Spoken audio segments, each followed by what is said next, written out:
आमचे नेते माननीय श्री गिरीश भाऊ महाजन यांच्यावरती माननीय एकनाथरावजी खडसे यांनी ज्या प्रकारे बेछूट आरोप केलेत ते कदापि त्यांनाही शोभनीय नाही आणि राजकारणातील कोणत्याही व्यक्तीला ते शोभनीय नाही।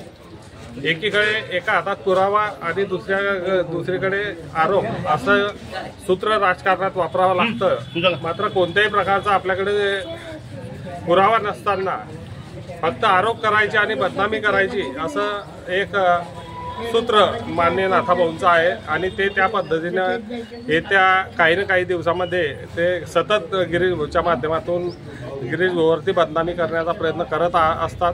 त्यामुळे येणाऱ्या काळात भाऊंनी म्हणजेच आमच्या गिरीश भाऊंवरती अशा प्रकारे कोणतेही आरोप करू नये आणि असल्यास गिरीश भाऊ सुद्धा सांगतात की एका हातात पुरावा घ्यावा आणि माझ्या विरुद्ध जो असेल त्या चौकशीला मी जाण्यास तयार आहे।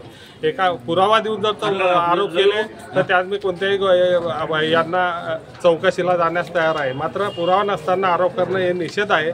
त्यामुळे आम्ही आज भारतीय जनता पार्टीच्या प्रत्येक मंडळामध्ये एकनाथरावजी खडसे यांचा निषेध करत आहोत आणि आज आम्ही तहसीलदारांना निवेदन दिलेलं आहे। यापुढे अशा प्रकारच्या कोणत्याही घटना घडतील त्यात आम्ही ताकदीनिशी भारतीय जनता पार्टी त्याचा विरोध करेल, निषेध करेल आणि वेळ पडल्यास पाहिजे ते आंदोलन करण्याची च्या परिस्थितीमध्ये आम्ही भारतीय जनता पार्टीचे कार्यकर्ते आहोत।